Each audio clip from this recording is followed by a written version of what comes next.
emergency clause on this. In 1998, there was an ordinance passed that established the salaries and benefits for all members of City Council, all elected officials. In 2003, a new administration came in, and there was a lot of financial problems the city were having at that time.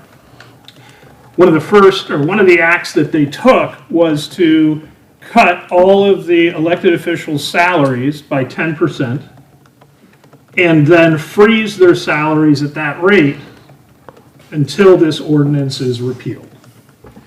We're now in 2021.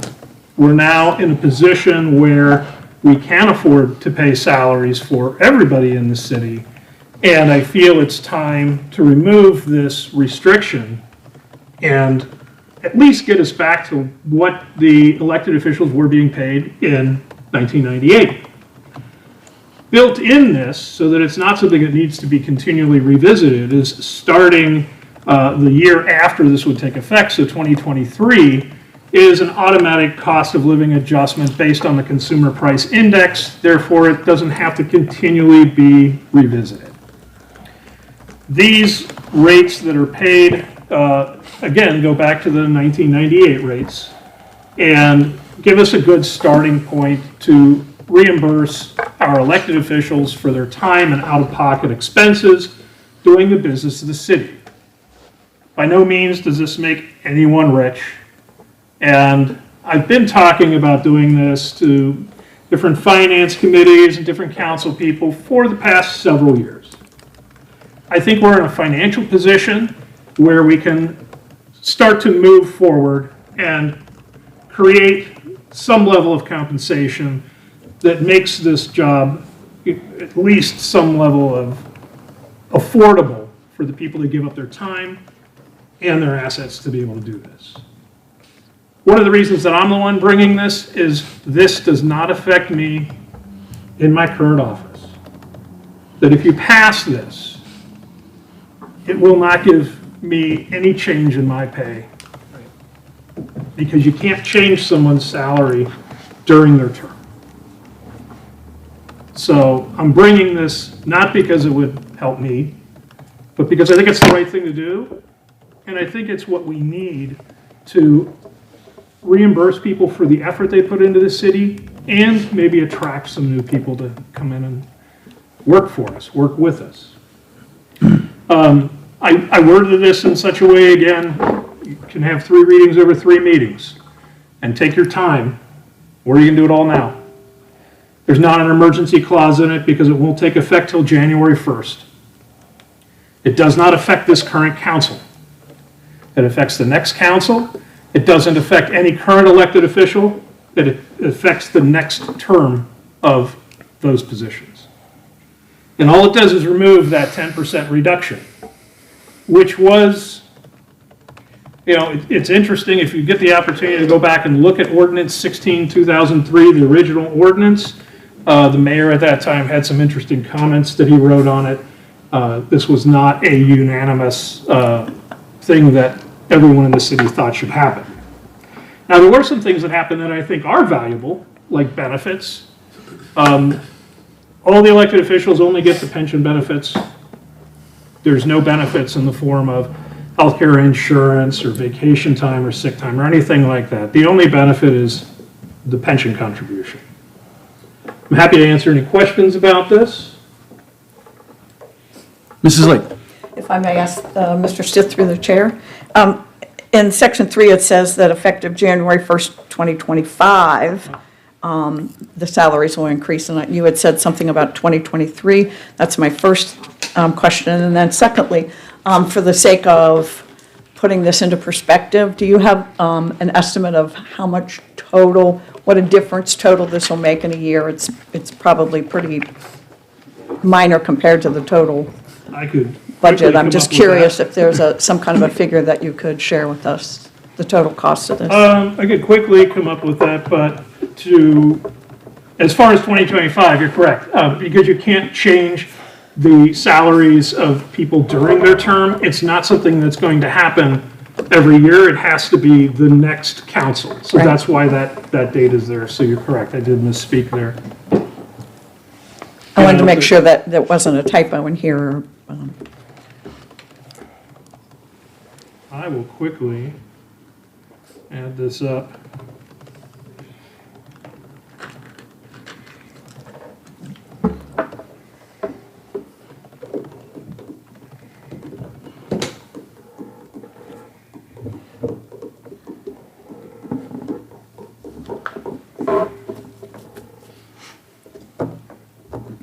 As soon as my pencil works. I apologize, I didn't mean to put you on the spot. Fine. Dead air.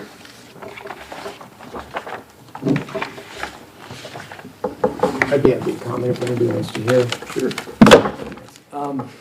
I voted for this ordinance, the ordinance that rolled the salaries back by 10%. We were broke. The mayor at the time did not like it, but we thought, let's set an example. Before we start cutting everybody else in the city, we'll take a cut for anybody that might be reelected to the next term. It didn't work out that way. After going through the union fights, it's not the way it ended up playing out. But when Mr. Stith originally sent the request for the ordinance, he's only asking to roll that back. Now, is he asking to give us back health insurance? Because that for me would be a much bigger thing. No, he's not, which makes perfect sense, because family coverage that the city pays is now like $25,000, $24,000 a family, so that seems excessive, and I understand that. But I just was like, no, why just 10%? Let's adjust it for inflation. I just pulled the numbers really quickly, and I'm not expecting anybody to go this far. But if we were just to change the 2000 numbers, the numbers that what elected officials made in 2000, and just adjust that for inflation, today a council member, instead of making $76.50 a year, would be $13,503. And the mayor, instead of making, 26 or 32? The mayor, yeah. Would be 57,000. So if you, 57,900. So if you adjusted the last numbers we had before the pay cut for inflation, that's where the numbers would be. So going back to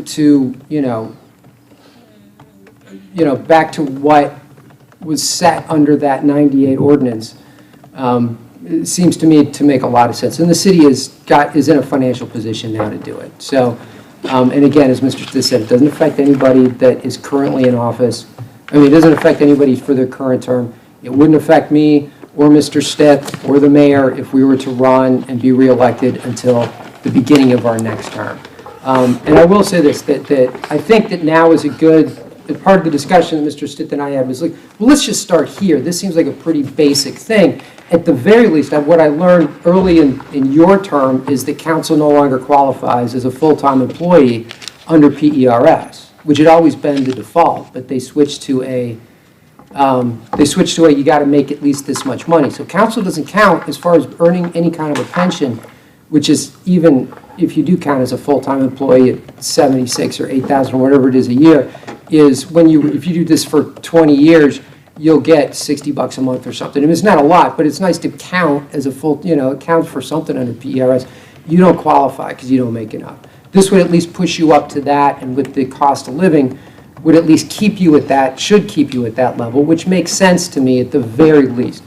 I think that come next year, council might want to talk about, well, let's take a look the way we did with the appointed positions and what would be kind of reasonable or typical or the amounts that we want. But for right now, I think this is a good start to at least open the conversation. And it's a difficult conversation to have because you're just like, oh, they're just trying to put money in their own pockets. I get that. But again, this is, all of the elected officials in the city make 10% less than what those positions were paid 21 years ago. And so I would say, well, maybe it's time. Mr. President. Thank you, Mr. Moore. So- Mr. Stith? Yeah, I would like to comment too, when he was talking about years in PRS, the importance of that, and this council counting as a year of service. If somebody then goes into public service under PRS, and you were 6 years on council, That counts as 6 full-time years towards your retirement. That only counts if you meet certain thresholds. And unfortunately, as their threshold for that raises every year, we'll quickly put ourselves out of competition. The amount that it'll change next year is roughly $10,600. In 2 years, it'll be about another $8,000. So we're talking 2 years from now, $18,600. Next year, $10,600. So total $18,600 is what this is going to make. Thank you, Mr. Stith. Anyone else? Mr. Kelch? If I could, since we don't have to rush this thing, I'd like to make a motion to have the first reading tonight. Motion by Mr. Kelch to have the first reading. May I have a second? Mr. Dracy?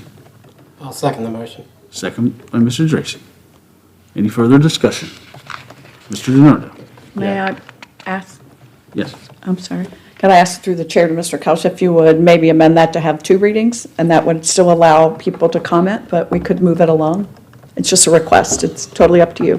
Thank you. See, I think what you're thinking is, oh, sorry. Go ahead, Mr. Kelch. Thank you, Mr. President. I think what you're thinking is you're looking at the next meeting on the 26th, maybe wrapping it up then, before the election results come out, and then it looks like we're trying to, I was thinking that same thing, Yes. having the 1 reading and the 2, but I will amend to have 2 readings tonight, and then if Mr. Dracy would amend the second, I could do that, because I was thinking the same thing. It'd be smart to not have the 3 readings tonight, have 1, 2, give the residents time to come out, because ultimately, I don't think it's up to anybody in this room to really say, hey, I think we're doing a good enough job, let's get us more money, or even revert back to what the old thing would be. I think giving the residents time to look at this, think about it, email us, call us, come speak, and let us know if they think we're doing a good enough job, or if they think the city's running smoothly enough to give us, more money. So I think that's smart, and I would definitely go ahead and amend my Thank you. motion So you amend your motion to to have the first and second first reading. and second reading. So, Mr. Dracy, do you want to amend your motion, your second, for the first and second? So reading? essentially, you want to wrap this up before the election. Yes. I think we should have 3 reading, or 1 reading each time, just so that, again, it's the residents who decide whether or not we're doing a good job here. Mr. Kelch? Thank you, Mr. President. The reason that I'm thinking that, I believe Ms. Lake's probably thinking that too, is so we get it wrapped up before the election happens, before the results. So now we got people who won, have lost, whatever, are voting for their own pay. I think doing it, wrapping it up like that before then, it's kind of blind. Nobody knows who's going to be. It's kind of fair that way. We're not, oh, I know I'm in, so I'm trying to get more. It's better optics, in my opinion. Thank you, Mr. Kelch. So Mr. Kelch has amended his motion to have the first and second reading. So, Mr. Dracy, did you amend yours, or no? Sure. So you will amend yours to have the first and second reading as well. Mr. DiNardo? Yeah. I think that there's definitely merit in increasing the wages, and I think there's a lot of arguments to be made that the increase is actually pretty tame compared to what it could be, for sure. $18,000 is also not an incredible amount of money for the financial position that we're about to enter into. So that's also fair. I think what is worrying is, or could be worrying, is this idea of something that continues for perpetuity or automatically, I think is the language here. I actually think it's a good thing to make sure that we have an uncomfortable conversation every 2 years. I think a lot of us have to do that in our own personal lives. And I think it's probably smart to do that. I also think that if we are in the financial position that we think that we're going to continue to be in, the conversation won't be nearly as awkward as it's been for the past 23 years. So, even more of a reason to have that conversation at that time. Hey, how we doing? Pretty good? Okay, let's talk about our situation. Hey, how we doing? Pretty good. Okay, let's talk about that situation. So, I think that this is probably not far enough in terms of actually making the adjustment to get us current, and I'd be comfortable going further. I would also be uncomfortable with us just always continuing this automatically. I think it is smarter to, if there's a give and take here, give more now when we have the financial means, and to be honest, we're not even close to where we should be. I'm not going to benefit, but whoever it is. But this, I think we need to take out section 3, where there's just an automatic cost of living increase. Don't know if you all agree or what. Thank you, Mr. Noto. Mr. Tracy? I did think the same way. Still thinking the same way. However, I do think that the automatics, it prevents the awkward conversation because, again, if you look at this current council, you've got council members who have gone out and busted their butt for an entire 2 years. And then you've got other council members who haven't done much of anything. Whereas every 2 years, if you have this conversation, you're going to go back to the, if the next council gets elected, they get the raise, or we give them the raise, what's going to stop them from not doing anything? If that makes sense. It's kind of like each council now saying, okay, here, we're going to turn it over to you with a raise. Do better, if that makes sense. If it's automatic, then there doesn't have to be that discussion. You didn't ask me a question. Thank you, Mr. Tracy. Mr. Bonzo? Thank you. I was just curious if the auditor had a reply to that proposal. Yes, Mr. Stitt? thank you, Mr. President. 2 things. Number one, you mentioned the idea of having to revisit this every 2 years. If you don't have the automatic adjustment in, you've got to adjust it every year. Because you've got officials that you're going to be voting on in the middle of a 4-year term. So if you do it every 2 years, then the 2 that are offset from the 2 years that you're voting will have to wait 4 years for the adjustment that they're in, right? So like right now, if you make this adjustment, there's 3 elected officials, current term, this does not affect. If the next council does this and passes it, then there's another elected official that will not benefit from it because the treasurer runs on off cycle from the auditor and the law director and the mayor. So thereby, there's no time that you can pass a single ordinance that affects all of the elected officials in the city. The other thing I'd like to say is the automatic adjustment is a standard cost of living adjustment that's an inflationary number. We're not paying them more, we're paying them the same as $2022. Sure. We'll just adjust the same $2022 that if they don't change it until 2030, you're making the same as this amount, just adjusting it for inflation. So it's not an automatic raise. It is an inflationary tool to keep this from falling behind. In the 13 years that I've been auditor, we've tried a number of times the way that the old ordinances prior to the adoption of our policy and procedure manual stated that any appointed official, so we're talking about the people who work full-time for the city, that their salaries are fixed unless council votes for any given raise. And I believe it was only once during the time you and I have been here that was actually done. Yeah, maybe twice.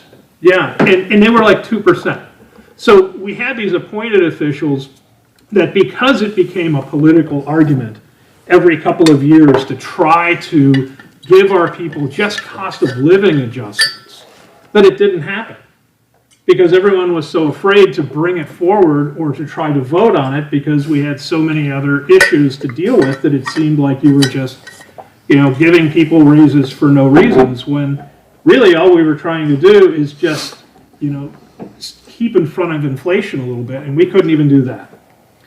Now, our policy and procedure manual changes that and allows department heads to, as long as it's within the budget, give people under a capped amount increases for either cost of living or performance based on, their own recommendations, based upon the appropriations passed by council. I think that it's important that we don't just get another ordinance like 16/2003 that put us at a certain rate that somebody 21 years from now will have to sit here and deal with. So, or 18 years from now, it's 21. If it was 2000. Anyway, that's just my thoughts, but. Thank you, Mr. Stith. Mr. Bonzo? Thank you, Mr. President. I just wanted to also add on that any future council can axe Section 3 if they wanted to. Like if things did get bad, like just say change in the future and they didn't want to have the automatic increases, they could get rid of it then. I mean, it's in the ordinance, but it doesn't necessarily go on in perpetuity because elected officials in the future can also get rid of it if they evaluate that that is something that needs to happen. Thank you, Mr. Bonzo. Anyone else? Mr. Donato? I think that's a great point you made about how you have to do it every year. Because, the offsetting cycles of the positions would warrant that. I still think I'm speaking to council here, I still think that that's actually a good thing. It would be, I'd like us to see us consider trying to create a situation where you had to do that. I think this is, right before election time, actually is an appropriate rhythm that we could kind of just be forcing future councils to get in. I think that could be a useful rhythm for us. Also, that is one way to look at that as the cost of living adjustment that Mr. Stith was talking about. I would say that again, we should set an intentional behavior that this should be merit-based. We could use the consumer price index as a guideline, but I think the point of the conversation was to make it merit-based, that we feel that that councils are doing a good job, and we can probably continue, the future council will continue to do that. So next year or whenever it's allowed to happen again, they could kind of get that raise. It's not something that I'm going to die on. I think that the adjustment is absolutely necessary. Section 1 and 2, I'm trying to say. So we can vote. I'm just seeing if there's any support in cutting out Section 3. If there's not, I'm still probably going to pass it. Thank you, But Mr. I think it's Rivera. worthwhile discussing. Mr. Bonzo? Yeah, I would just note, just quickly, so I do think it probably would be a good idea to have the 2 readings tonight. And then I think that, if you have an alternate proposal that you want to bring to the next council meeting, I would be open to seeing it. So I think, and I'd be open to having, since it'd be somewhat similar in content to what we have here, I'd be open to voting for the 3 readings then if, you present something that's similar but changes, some of the Changes your mind numbers. or something Yeah, like that. exactly. So. Thanks, Mr. Bonzo. Good Mr. point. Kelch? Thanks, James. You good? Asked and answered. Mrs. Lake? I admit, when I first got this, I had the same thought, like, maybe we should have those conversations. And then, as I thought about it, knowing that you can't adjust the salaries you can't adjust the salary either up or down in the term in which you are currently, as Mr. Stith pointed out, you'd have to do that every year. And I think the point is, you said you're just doing it for inflation, so you're doing it for $2022, and you're actually doing it for $2003. You're trying to keep up with the inflation from the salary when it was in 2003. So it's not that we're going above what people made in 2003, so you're still 18 years behind. So, I can see it both ways. I thought the same thing, and I had to really think it through. And maybe could have gone either way, but I appreciated Mr. Stith's explanation of that and the understanding that it's really $2,003. Thank you, Mrs. Lake. Mr. Donato? If you don't feel comfortable answering, I understand. But it would be good for me to get a sense of where you're at, Mr. Braden, just to kind of, if everyone's trending in a certain direction, there's really no reason to try to bring an alternative ordinance. But where are you at with all this? Well, I appreciate that, Mr. Bernardo. I appreciate you asking my input. I've heard everyone's arguments and cons and pros, and I don't see any issues with what's written in front of me. And if I also, I guess the only other thing that I can point out is if there were arguments against this ordinance, maybe we'd hear them already. Maybe there'd be some people here that say, hey, this is wrong. You guys need to think about this. So I don't see anybody out there complaining that this might be wrong at this point, maybe in the next couple weeks, maybe that'll change. But as far as I'm concerned, I'm ready to vote yes on this.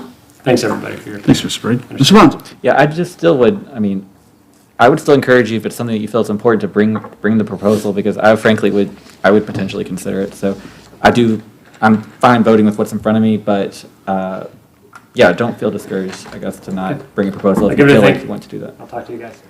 Thank you. Anyone else? Motion on the floor by Mr. Kelch, second by Mr. Dracy, to have the first and second reading. Please call the roll. Mr. Bonzo? Yes. Mr. Geraci? Yes. Mrs. Lake? Yes. Mr. Kelch? Yes. Mr. DiNardo? Yes. Mr. Braden? Yes, ma'am. All members present voting aye, the motion passes. Mrs. Williams, we have the first and second reading. Ordinance reestablishing the salaries of elected officials effective in the years 2022 and 2024. Ordinance reestablishing the salaries of elected officials effective in the years 2022 and 2024. Thank you, Mrs. Williams. Moving on to item L6. Resolution accepting amounts and rates as determined by the Budget Commission and authorizing the necessary tax levies and certifying them to the county auditor. Mr. Bonzo. Thank you, Mr. President. I would move that we have the first and second readings of the resolution. Motion by Mr. Bonzo to have the first and second reading. May I have a second? Mr. Braden. Second. Any discussion? Mr. Bonzo. Thank you, Mr. President. So this is something that we have to pass every year. It's an ordinance basically just certifying the amount of the property taxes that get levied, but there's no increase in it. You have to vote to increase. So long story short, it's just a formality at this point. We just have to approve it every year. So the two readings was just so that, if anybody had any concerns, I can't imagine what they would be, because there's really no other option but to pass this, that they could bring it forward. But yeah, it's just a normal ordinance, doesn't do anything, doesn't add any extra levies. We usually get concerns on that. Thank you, Mr. Bonzo. Any other comments? Yep. And then maybe, the auditor probably could add a little bit more to that too, from what I said. Mr. Stiff? Yes, just to kind of recap what Mr. Bonzel said, this is something that we are faced with every year. We pass our tax budget, we file our tax budget with the county certifies those numbers and says, yes, you're correct. Here's the amount of money we're going to collect for you in taxes. Do you want it? This is saying, yes, we do. So for us to get the tax money that they've certified, we have to pass it. Thank you, Mr. Stiff. Any other questions or comments? We have a motion on the floor by Mr. Bonzel, second by Mr. Braden. Have the first and second reading. Please call the roll. Mr. Bonzo? Yes. Mr. Geraci? Yes. Mrs. Lake? Yes. Mr. Kelch? Yes. Mr. DiNardo? Yes. Mr. Braden? All members present voting aye, the motion passes. May we have the first and second reading? Resolution accepting the amounts and rates as determined by the Budget Commission and authorizing the necessary tax levies and certifying them to the county auditor. Resolution accepting the amounts and rates as determined by the Budget Commission and authorizing the necessary tax levies and certifying them to the county auditor. Thank you, Mrs. Williams. Moving on to item M, administrative reports. Mayor Schneider. Thank you, President Miracle. Members, ladies and members and men of council. My stuff will be pretty quick, pretty brief. Recently, there was a distinguished alumni of Norwood High School dinner that was put on, and they recognized 5 different distinguished alumni. The First Lady, Debbie, went to that and read the proclamation for them, and it all went well. It's really interesting, as she came back and she gave me all the information on this, how many people have been involved in this for so many years, and this was a big year for it. But I think it started back in 2003. These dinners, and they continue to grow. And if you are interested in receiving the alumni newsletter put out by the alumni, it's Reflections. There's a quarterly newsletter that they put out, and you can email them at nhsalumni2020@aol.com if you're interested in getting the Reflections newsletter. So that was an interesting event. I also attended the senior, the senior volleyball game, the home volleyball game the other day for the Norwood seniors. It was great to see, since my children graduated, I haven't been back in the gymnasium very much, but it's great to see all the parents that are there and the kids and the families supporting these young athletes. And of course, Norwood won, so, that always makes it good too when Norwood wins. That was a good part. And then, of course, the Norwood Business and Professional Women have Christmas activities that they are heavily planning right now. And that's coming down the pike. See, slipped in the pike, Mr. Braden, see. It's coming down the pike at us pretty quickly. So if you're not up to speed on all the different events that are going on, we try, hopefully all of you received the emails that came out from Clint Zimmerman recently about the 562 cleanup.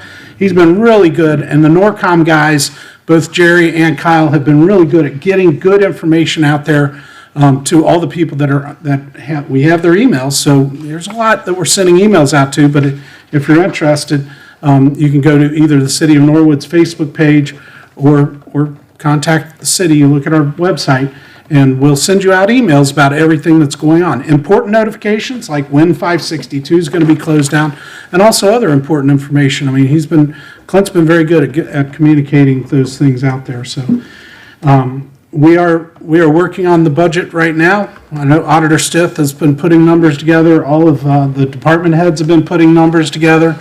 There's a lot going on with that. What I cannot forget to mention about the budget is that right now elections have started. Voting has started.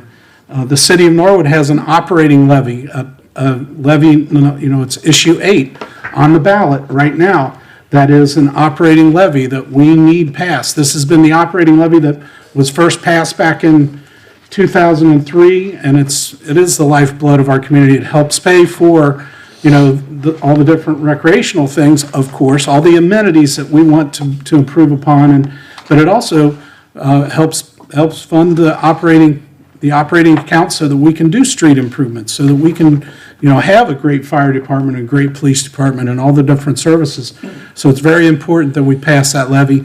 There will be a banner going up across Montgomery Road soon, because there hasn't been a lot said about it. I mean, I think, quite frankly, it's a testimony to all the good work that's been going on in the city. There's been a lot of improvements. This council has approved a ton of improvements, and we've made great headway. And I know you guys were just talking about performance appraisals for council members. I rate this council, I give you all an A, because this council has been extremely active. Some more active than others, but some in the background have just made a ton of stuff happen. And this council, if there's one council that I'd say should get a raise, this council has put the effort out and made a lot happen for the city over this last period of time. So that's an important aspect of it. And what was the last but not least, the Board of Health. We had a Board of Health meeting yesterday. They still have vaccinations. Walk in or call them, and they'll schedule a time to get you in there to get you vaccinated. They also have the flu shots available, so there's a little bit of time frame between getting your vaccination for COVID and getting a flu shot, but they have those. Remember, immunizations and all that work that our health department, our City of Norwood Health Department do, they're active, they're moving. There's a lot that is going on in that health department. Everybody is focused on that. Those are important parts. And then right up the street is the Norwood Recreation Center. I don't know if any of you have been past it, but we're starting to get all of our signage up. We're getting very close. Gabby is working hard to get some things going. I know that Hillary has all sorts of great programs going, so the building is looking better every day. We're going to have a great basketball season. We're going to have a great winter with that building, and our recreation is just going to be phenomenal this year, all the different activities that will be out there. So that's really about it. I don't have much more, I'm sorry. Thank you, Mr. Mayor. Any questions or comments for the mayor? Mrs. Lake? Thank you, Mr. President. I just wanted to reiterate that the levy is a renewal, it's not an increase. That's important, I think, for people to know. I have several people, and I know this is old news, but I didn't have the answer to it. There were several people that called me because of the tree board and asked why the tree was cut down in front of City Hall. There was like an outcry. And I didn't know if you could elaborate on that. I didn't know if that was because of the steps and the falling apart, or why the tree was cut down. Mr. Mayor? Yes. It Yeah. was, a big part of it was the work that we needed to do, and the concrete work, the brickwork and all of that, where the tree had grown. And that tree was beautiful for years, but it was starting to die off. It had some different problems. But the other part is, even in the basement area around the foundation, the roots were getting so big, and we've had water problems in that corner of City Hall for quite a while, and we put it off. I think it was put off probably a couple of years longer than it should have for the damage that it was causing. So we have guaranteed Linda Brim that we will have a nice, really nice display out there of Christmas lights, and that we can have and I know they used to always have the light up the Christmas tree ceremony at the end of the evenings or afternoon of Christmas Town, but we're going to have it'll be a light up City Hall ceremony, and we'll still have, I know, Chris Kelch, you're thinking right, we better have a switch. But some kid gets to, and yes, we'll still have one kid that gets to light up City Hall, and we'll have fun with that. So. Or perhaps the trees in Heritage Park. Do they have electric over there? I don't know. We do have trees in Heritage Park that we could probably add all that together. I don't know. I leave that up to Clinton Public Works. They'll do a great job, I'm sure. Thank you. Thank you, Mr. Mayor. Anyone else have any questions? Mr. Braden? Thank you, Mr. President. So I haven't seen the plans yet. I've noticed the conduit sticking out of where maybe you have some posts going at the bottom of the steps there. Can you explain what's going to happen there? At the bottom of the steps on both sides, we've got conduit coming up, so it kind of leads me to believe that we're going to have some sort of post or something. I haven't seen the plans. We're just putting what was there back in place, but Okay. they are going to be beautiful. There were decorative wrought iron, I guess you don't recall that there were lights on they're about 6 foot tall posts, and they are antique, beautiful from when the building was built, and we've taken them out to architectural steel. They've re-welded. They are absolutely beautiful, and they will be reinstalled. They're getting all rewired, and they'll have LED lights in there. But I actually saw. I can show you a picture of it afterwards. They are clean. They're taking down the metal right now, and then they'll be recoated with a Rust-Oleum or some sort of black coating, and then go back in. But they're absolutely beautiful. It's hard to believe that they were there, and that when they're in, I think you'll go, they look great. We are going to in the front. I know a lot of people had asked about. There's a square out there where there used to be a tree. That was a decision that was made 25 years ago. There hasn't been a tree in there for a little while. We're going to take that out, and we're probably going to do box planters out there, because putting trees sort of blocks City Hall. It's such a beautiful building. And one of the first things that Clint did when he got started is he put a light out there, an LED light that sort of shines on City Hall and just makes it look so, it's such an interesting and neat building. But having those lights fixed and then some planters out in front, the tree that was there always got in the way of the stage for Norwood, the Norwood Parade and all that stuff. So it'll work out. We'll have it. City Hall is going to be extremely beautiful. I think it's beautiful right now, but I think next spring and summer, as we get the flowers and planters in and stuff, you're going to be very proud of your city building. Thank you. Thank you, Mr. Mayor. Anyone else? Any questions or comments?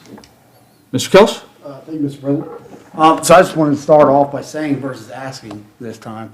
I've had a lot of residents reach out to me down in the Elm Avenue area, send pictures, messages, hey, they're down here working, which is awesome to hear, versus, hey, when are they going to start working, which is always nice. So definitely appreciate that and staying on out JMA.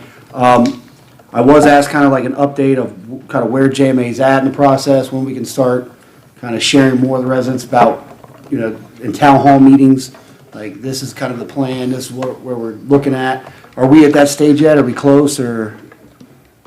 Mr. Mayor? No and no. It's a long process. I wish I could say yes and yes, but it's a long process. The boring that they've done, the sample testing, is just their very beginning of that engineering process. figuring out where they can put piping in and what's there and making sure. So, when we met with JMA, they basically said, this is a huge engineering task, and you guys approved the money to do that. And you remember, it wasn't cheap to get the engineering started on that, but it is going to take a little while. I think you'll see steady progress, but a lot of it is going to be an engineer sitting in front of a computer and the design of it, and then the engineer's estimate, and then quoting, and then trying to, the process has started. I wish I could say it was a quick process. I can't. Thank you, Mr. Mayor. Mr. Kelch. I have one other question from a resident that was watching one of the last meetings. I wish I would have asked it at that meeting. So we just approved that Region Avenue project. It's about the same kind of cost. Sounds like we're doing a lot of similar work, and they asked me, I didn't have the answer. How is that project able to move quicker, get through that kind of process? It seems like before the Elm project. What are the differences that kind of make those timelines different? Mr. Mayor. Totally different process. I mean, you were talking about a stormwater change and basically moving the retention area to another area. It is a night and day difference in really the scope of the project. So a paving project is much different than what we are going to accomplish over there at Elm Avenue. Any other questions? Thank you, Mr. Mayor. Thank you. Moving on to unfinished business. Do we have any unfinished business?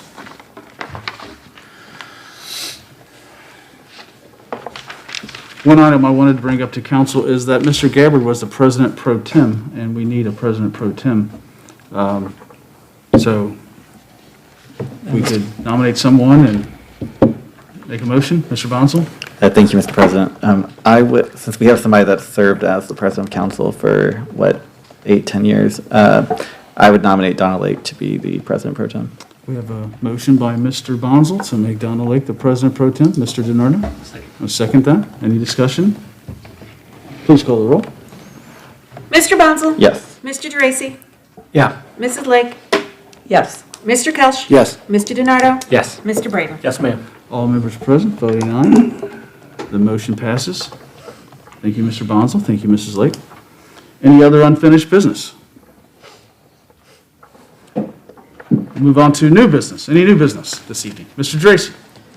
Just want to put out there that I did meet with Darren, the city project manager, regarding the dog park up at Hunter. I found out some information that he didn't receive from the previous administration, the administrative assistant. So I'm going to be getting that information over to him as far as pricing for certain things that I had found from many different businesses, to include in that dog park up there, as well as, I guess, the other dog park that I didn't know about that was going in.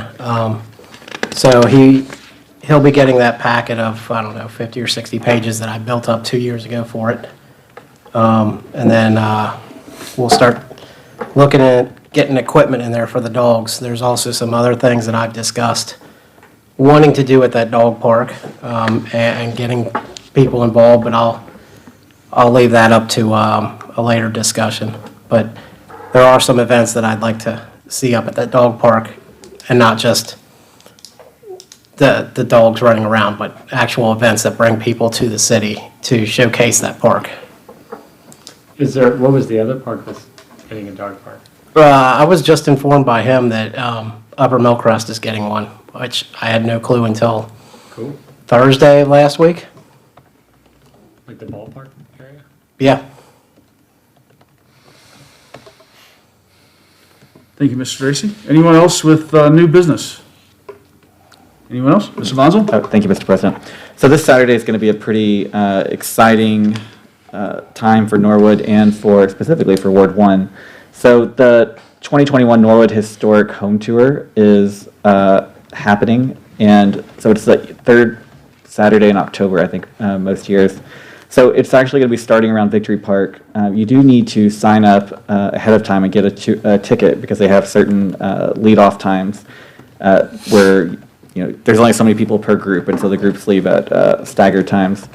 It's about a mile, 1.25 mile walk. It includes just a lot of different history about Ward 1, so it's really exciting. And then they're going to be ending at Victory Park with there's going to be a fall festival. So I don't know the exact times to that. I know that Alpike Market's moved to a little bit later in the day on October 15th. So I would just very much encourage, come hang out. I think it's 2 to 6 that they're going to be doing the fall festivals. But come hang out at Victory Park this weekend. It should be, a really good time. And then if you want to go on the tour, you need to sign up, earlier. So I think there's an Eventbrite that's out there. But if you just Google Norwood Historic Home Tour 2021, you should be able to find the ticketing information. Because last year they did sell out before the day of the event. So just make sure you get your ticket. Thank you. Thank you, Mr. Bonzel. Anyone else? Thank you. Then we'll move on to communications. Item P1. Letter dated October 5th, 2021, to Mr. Ken Miracle, President, and members of Norwood City Council, regarding Mayor's Court fines. Dear President and council members, enclosed, please find the report for Norwood Mayor's Court for the month of September 2021. Should you have any questions, please do not hesitate to contact me. Sincerely, Victor Schneider, Mayor, City of Norwood. Thank you, Mrs. Williams. Mr. Bonzel? Thank you, Mr. President. I move that the communication be received and filed. Thank you. Thank you, Mr. Bonzel. Mrs. Lake? Second? Second by Mrs. Lake. Any discussion? Please call the roll. Mr. Bonzel? Yes. Mr. Geraci? Yes. Mrs. Lake? Yes. Mr. Kelch? Yes. Mr. DiNardo? Yes. Mr. Braden? Yes, ma'am. All members present voting aye, the motion passes. Item P2, letter from Mayor Schneider appointing Planning Commission. A letter dated September 24th, 2021, addressed to Mr. Thomas Hockney regarding appointment for the Planning Commission. Dear Mr. Thomas Hockney, it is my pleasure to confirm your appointment to the Norwood Planning Commission. Your term will begin immediately and will expire on December 31st, 2023. Thank you for accepting this position, and I look forward to working with you in the future. Sincerely, Victor Schneider, Mayor, City of Norwood. Thank you, Mrs. Williams. Mrs. Lake? I move that the letter be received and filed. Motion by Mrs. Lake to receive and file. Mr. Brady? Second. Second by Mr. Brady. Any discussion? Please call the roll. Mr. Bonzel? Yes. Mr. Geraci? Yes. Mrs. Lake? Yes. Mr. Kelch? Yes. Mr. DiNardo? Yes. Mr. Braden? Yes, ma'am. All members present voting aye, motion passes. Item P3, Ohio Division of Liquor Control regarding Lateral Sports Bar LLC. So another one of the notices from Ohio Division of Liquor Control. This one is in regards to the Lateral Sports Bar LLC, doing business as Lateral Sports Bar. They would like to know if the city would like to request a hearing regarding their liquor license. Thank you, Mrs. Williams. Mr. Bonzel. Thank you, Mr. President. So this one specifically is regarding stock transfer, so essentially some interest in the sport, our Lateral Sports Bar LLC. There's some transfer of ownership in that, and so we get anybody that owns more than 5% of an LLC, that has a liquor license, they get disclosed. So what this is doing is basically notifying us of who the new person is that's going to have an ownership interest. So this person that they've notified us of, they'll have more than a 5% or more interest in the sports bar. And I did look up the current person that has it. It's the same last name, so I don't know if it's like a son or if it's a husband or what have you, but the last name is the same as the current person that has, the only other person that's on the liquor license. So that's kind of what those are for. We can still object to it if we wanted to, or we could not object to it. It's either way, but that's kind of why we get this. Mr. Tracy. Guess I'll take Gabbard's thing here. Do we have anything from police, fire, building, health? Whenever we get these letters in, the secretary to the clerk of council always sends out an email to all the department heads. If they had replied with any issues, that would have been forwarded on to council. So if nothing was received, then no one had any objections. Thank you, Mrs. Williams. Thank you, Mr. Tracy. Mrs. Lake. I questioned this today. I actually had a conversation with the law department because it's like, okay, it's a change of stock, but we don't even know who had it or, who it's going to. It was very strange to me. Mr. Gary said he did contact the Ohio Department of Liquor Control, and he was of the same opinion. It was just strange, but it is just a change in stock. I'm confused as to why the people aren't listed here on either one of these, but I just wanted you to know that I did contact the law department, and he seemed to be okay with it, just as a matter of, for your information. Thank you, Mrs. Lake.